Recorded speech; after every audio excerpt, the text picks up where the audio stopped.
China is vowing vengeance against the U.S. in reaction to yesterday's announcement of a diplomatic boycott of the Beijing Winter Olympic Games. China warned the U.S. to, quote, stop politicizing sports.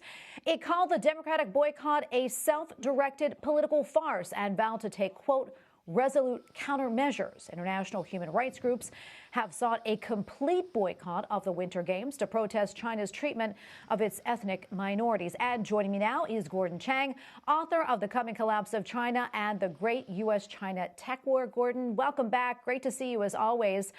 What do you think of this diplomatic boycott, and do you think it goes far enough? Well, certainly it's a step in the right direction, Tracy, but it certainly doesn't go far enough. Remember, Jen Psaki, when she announced this yesterday, was talking about genocide and crimes against humanity. And a diplomatic boycott is just a drop in the bucket of what we need to do. We know that Chinese leaders are engaging in these atrocities, so we should be applying Magnitsky sanctions. We should be cutting off trade, investment, all the rest of these things, which are absolutely necessary to prevent these horrors. And Gordon, Chinese officials are now saying that the U.S. will pay the price for its decision to boycott. I want to get your thoughts on that. And also, what do you think China means by pay the price? We really don't know. In the past, China has threatened all sorts of retaliation against the United States and did not carry through. I think this time they will carry through because Xi Jinping has, I think, got his back to the wall. But we've got to remember that China is in a very fragile position right now with its debt crisis, with a stagnant economy, with all sorts of other problems. It's in no position to impose costs on the United States. So I do think that any measures that come down the pike are going to be pretty inconsequential and probably won't last very long. The Wall Street Journal is reporting that China may establish a military base on Africa's Atlantic coast. What advantages, Gordon, do you think this will give China? And also, how concerned should we be as the U.S.? Yeah, the advantage for China is that we're going to have to take assets which we would otherwise allocate to the Pacific and put them in the Atlantic to defend the American homeland. And our U.S. Navy, which bears the brunt of this, is already overstretched. It's overworked. It's much too small. So this really helps China in the Pacific. Now, we've got to be concerned because this is not the only military base that China is going to establish. They're also looking at Walvis Bay in Namibia.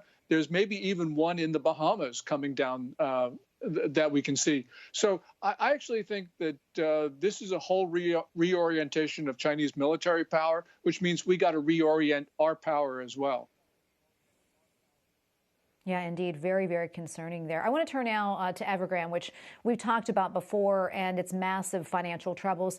What is the latest on that? And also, what do you know about the Chinese government freeing up nearly $188 billion to invest in the economy? That is, what's the connection there, if anything? Well, yesterday, Evergrande did not make a bond payment of about $83.5 million US. That was the end of a grace period, which means that lenders can now call defaults. I'm not sure they're going to do that because China is going to muscle them into some sort of arrangement. China's really response and only response is to loosen up the money supply, just pour more liquid onto the fire. And although this might delay things a little bit, that's the reason why China got into these problems, because of ultra-loose monetary policies. So Beijing has no solutions except to try to defer things. But when they defer things, they make the problem bigger and makes it basically insoluble. I don't think China gets past this debt crisis. Another thing I want to turn to, Gordon, is this document that China's Communist Party released called China Democracy That Works. They did this in response to President Biden's Democracy Summit. What more do you know about that? China, especially over the last couple of weeks, has gone into full court press on propaganda, really malicious. They talk about whole process, people's democracy, all sorts of terms that don't make sense. And really I think they're really afraid of this.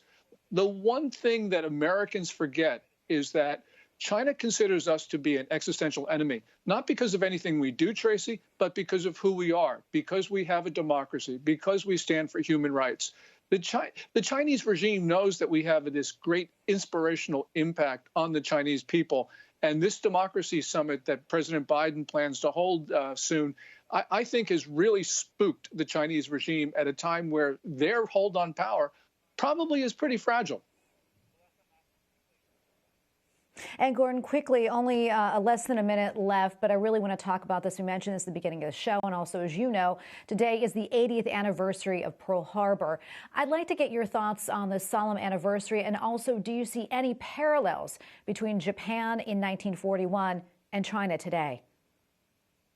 Well, there's certainly parallels because we were taken by surprise when we should not have been.